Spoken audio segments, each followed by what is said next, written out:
करोड़ रोजगार मिला क्या? हाँ बताइएगा। 15 लाख रुपए आए क्या?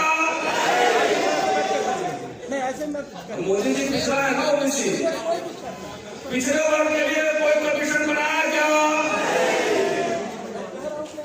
पिछड़े वर्ग के लिए प्रमोशन में आरक्षण किया क्या? पेट्रोल सस्ता हुआ क्या? आपको रोजगार मिले क्या? बच्चों को शिक्षा मिला क्या? काला धन वापस आया क्या? स्मार्ट सिटी बना क्या? तो सब कुछ बना ही नहीं, कुछ हुआ ही नहीं, तो बीजेपी को वोट क्यों देता? जब कुछ हुआ ही नहीं तो अभी मैंने कहा था कि दूरी वाला भाषण को कड़ा वाला दो, बोलिए होगा। कल भी मैंने कहा था कि जब ये बीजेपी की सरकार सीधा सारे मुद्दे पॉलिटिकल, निजी क्षेत्र में आरक्षण मिला क्या? जाति जनगणना हुआ क्या? तो नहीं हुआ तो जात के नाम पर वोट क्यों देते? सवाल, आप खड़े हो जाइए, आज शपथ दिलवाऊंगा, क्योंकि हम लोग का टाइम बहुत खराब हो रहा है। अभी 4 घंटा से इधर बैठे हुए, 4 घंटा वो किताब भी छपना है, किताब पर काम करना होता था, इधर फ्री का भाषण देने नहीं आता। पहले कमिटमेंट लूंगा कि आप कमिटेड है कि नहीं। आपके सारे समस्या की जड़ ये बीजेपी सरकार, बीजेपी सरकार फेंकेंगे। तो खड़ा हो जाइए, पहले शपथ मैं भी लूंगा, खड़े हो जाइए। अब पूरा देश के मीडिया में जाना चाहिए, जोर जोर से बोलना है। मेरे घर का, मेरे जात का, मेरा रिश्तेदार, कोई भी अगर बीजेपी के साथ चुनाव लड़ेगा, बीजेपी का उम्मीदवार बनेगा, उसको हम लोग हरवाएंगे, उसको वोट नहीं देंगे, उसके खिलाफ प्रचार करेंगे। मेरा भाई भी अगर बीजेपी से चुनाव लड़ेगा, उसके खिलाफ प्रचार करेंगे, उसको हरवाएंगे। बोलिए कि मैं सत्य और निष्ठा के साथ शपथ लेता हूँ। दिखाओ, हजारों लोगों ने शपथ लिया है, बीजेपी को हरवाएंगे। अब आपके जात का, घर का कोई भी आदमी अगर बीजेपी से उम्मीदवारी करता है, उस दिन टेस्ट करूंगा कि जात के नाम पर वोट दिए या विचारधारा के नाम पर वोट दिए। टेस्टिंग होगा, शपथ दिलवाना जरूरी। अब आज के बाद जिस भी सभा में जाऊंगा, पहले शपथ दिलवाऊंगा कि पहले शपथ लो। हम लोग गला फाड़ फाड़ के बोले जा रहे हैं, गला फाड़ फाड़ कर बोले जा रहे हैं। नौकरी दांव पर, जान दांव पर बोले जा रहे हैं। अब पता लगा कि एक नेता चला गया बीजेपी के साथ, एनडीए के साथ, तो उसका जात आदमी भी जात कुर्सी में चला जा रहा है। तो लोग पागल है क्या? जेल से नोट भी करते हो, टाइम भी जा रहा है। तो शपथ लीजिए। और वो स्ट्रक्चर जो है वो खाली नेता पर नहीं है, अल्टू पल्टू नेता पर नहीं है,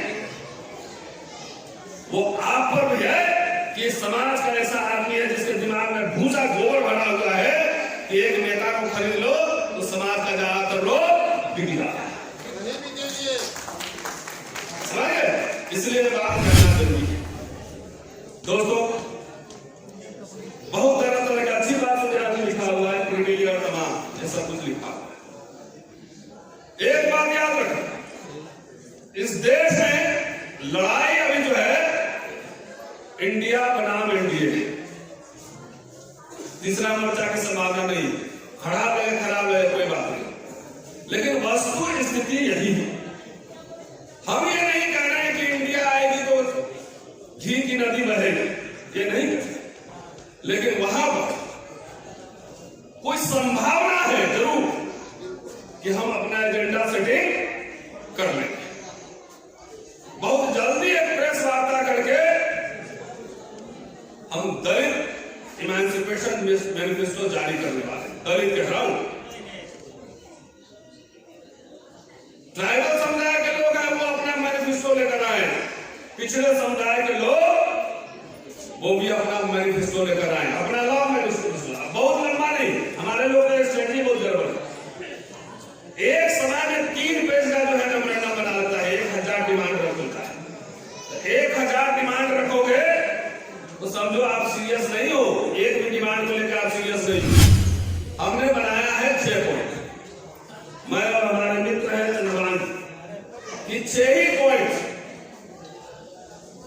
इसलिए जैसे उदाहरण दे रहा कि दलितों के पास कुछ नहीं था, लेकिन फ्री में एजुकेशन जब मिला, एक ही मुद्दा था ना एजुकेशन, तो एजुकेशन जब मिला तो उसे इंजीनियर, डॉक्टर, वकील सब बन गया, आर्थिक स्थिति ठीक हो गई। समझे? तो इसीलिए मैनिफेस्टो जारी करना है, क्योंकि हमारे नेताओं के पास, क्योंकि समाज के पास कोई डिमांड नहीं, समाज अपने डिमांड के लिए आंदोलन नहीं कर रहा है, नेता क्यों करे? तो हम लोगों ने तय किया है कि हम लोग मैनिफेस्टो जारी करेंगे, दलित इमेंसिपेशन मैनिफेस्टो।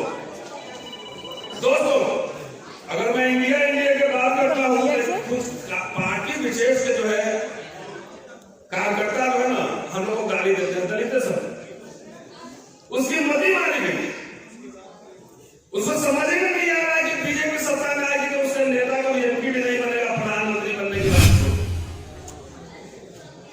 तो हमें कहते हैं कि कांग्रेस का दलाल है, तो कांग्रेस से ये ले लिया।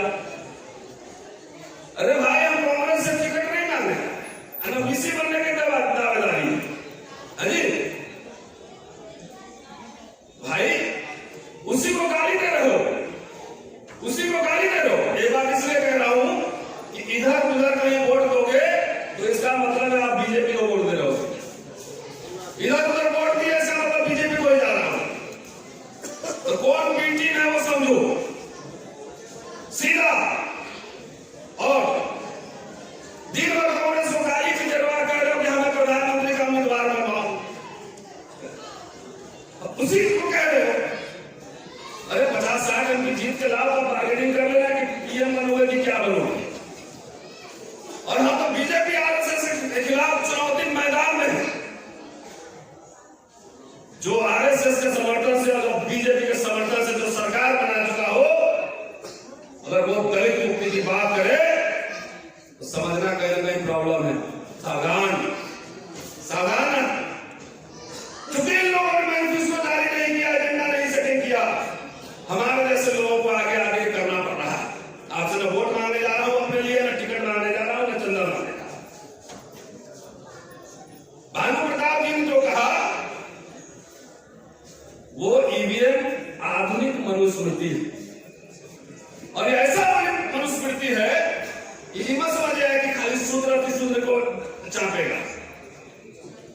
ये ऐसा मनुस्मृति है कि 3% लोगों को छोड़कर, मोदी और शाह के जो समर्थन में नहीं, उनको छोड़कर पंडित जी भी होंगे उसको भी चाहेगा, कैश होंगे उसको भी चाहेगा, भूमिहार होंगे उनको भी चाहेगा, छोड़ेगा किसी को नहीं। तो इसलिए इसको मनुस्मृति कहते हैं। जो उसे डिसाइड करेगा किसी को नहीं छोड़ेगा। तो साथियों, ये कि कल भी मैंने कहा था कि पॉलिटिकल इशू है, अपना वोट बर्बाद मत करना, वोट जात के नाम पर इमोशन से वोट मत देना। मुझे पता है कि जब युद्ध होता है तो कोई बड़ा शत्रु अगर सामने खड़ा है तो उसको हराने के लिए छोटे शत्रु से हाथ मिलाते, समझौता करते हैं। इतनी सी बात नहीं समझ आ रही क्या? इस देश का अभी बोल के क्या लक्ष्मण कहां चला गया? 85% कहां दिख रहा है भाई? जात जात की पार्टी बनाए हो, 2 आदमी मिलकर 3 पार्टी बनाता है, एक अकेले और दोनों मिल। हमारे देखो ना, काशीराम जी ने बांध से बनाया था, क्या हाल हो गया बांध से का? दलित पैंथर का क्या हाल हो गया? इसलिए कल मैंने कहा था कि समाजवादियों और अम्बेडकरवादियों के कंधे पर चढ़ के हिंदू राष्ट्र आएगा। जितने समाजवादी थे या तो एनडीए के पार्ट हुए या बीजेपी में मिल गए। जॉर्ज फर्नांडिस, रामविलास पासवान, शरद यादव, सब लोग लंबे समय तक उन्हीं के कंधे पर चढ़ के आया है। उत्तर प्रदेश में बीजेपी के समर्थन में सरकार बनी, 58 दलित पैंथर वो बीजेपी में है, और सड़क पर कौन लड़ रहा है? इन नेताओं को जो आपके वोट से सीएम और पीएम बनने का बात देख रहा है,